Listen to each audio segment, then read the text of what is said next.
2022 में भदोही के धरती पे हमारे आदरणीय गया कवि जी राष्ट्रीय अध्यक्ष बड़े भैया अखिलेश यादव के मंच पे बैठकर इस गीत को लिखा था और मंच पे मैंने इस गीत को गाया। पहली बार भैया के सामने हम गीत के गौले रही। कौन गीत है भैया?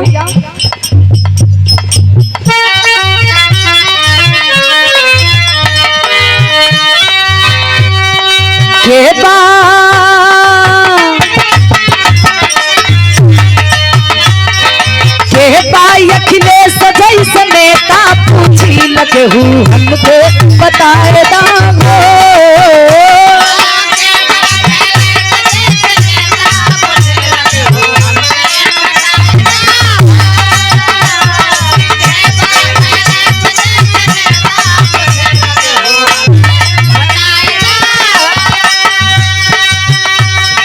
हमके बताई दतनी हमके बताए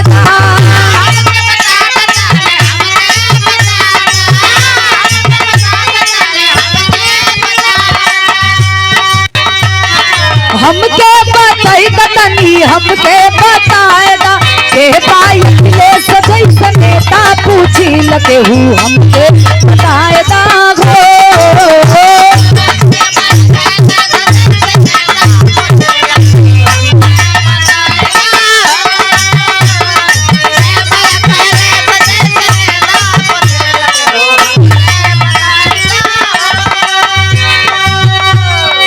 समाजवादी पार्टी की जब सरकार थी तो हमरे जोनी माता बहन रही वृद्धा पेंशन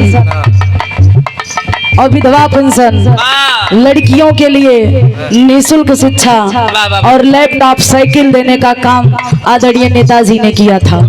लेकिन इस सरकार में एक बार सब लिपापोती हो गई है। यही खातिर एक लाइन कहना है का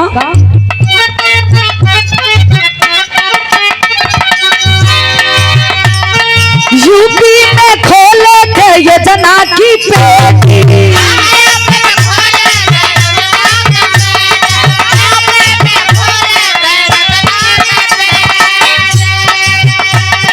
रहे खुशहाल हर घर के बेटा बेटी।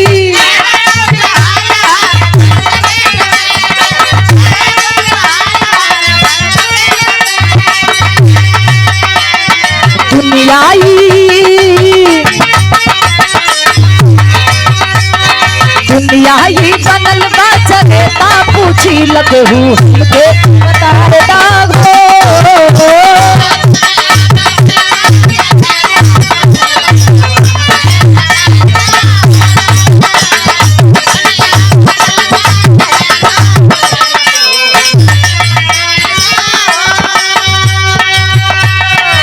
ऐसे नहीं केहू चहेता बनल हो, यही खातिर यही देन बा। और एक लाइन हमरे कवि जी लिखलन बड़ा सोच विचार के का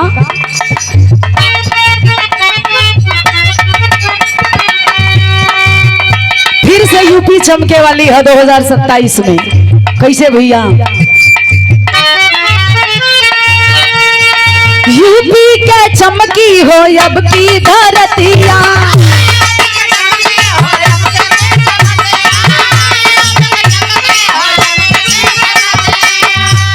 यूपी के चमकी हो अब की समतिया।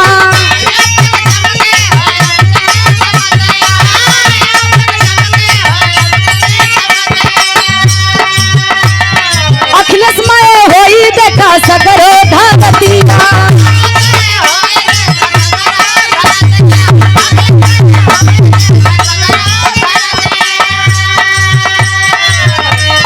दुनियाई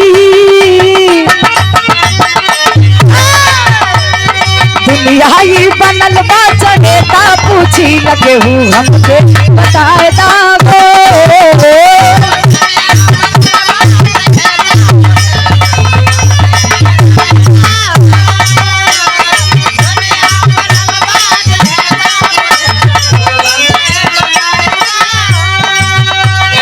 के भाई अखिलेश जैसे नेता पूछी लगहू हमके बताए दागो।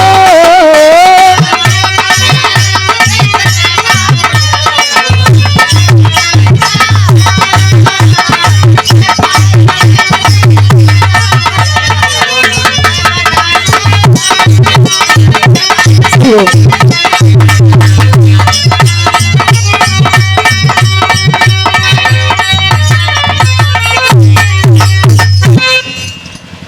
मात्र 2 मिनट के गुरुजी श्रद्धांजलि गीत हो जाए जो ना उपलक्ष्य में अपने इकट्ठा भइल बनी।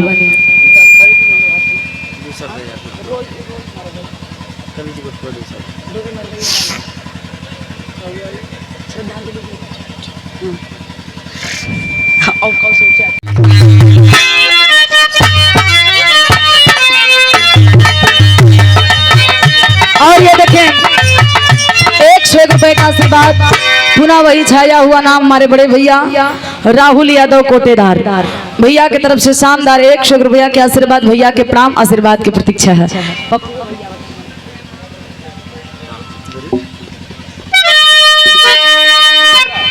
एक बिरहा आप लोगों के बीच में हम सुनावे चलत बनी। कैसे बोलत बा टकलियों की आजादी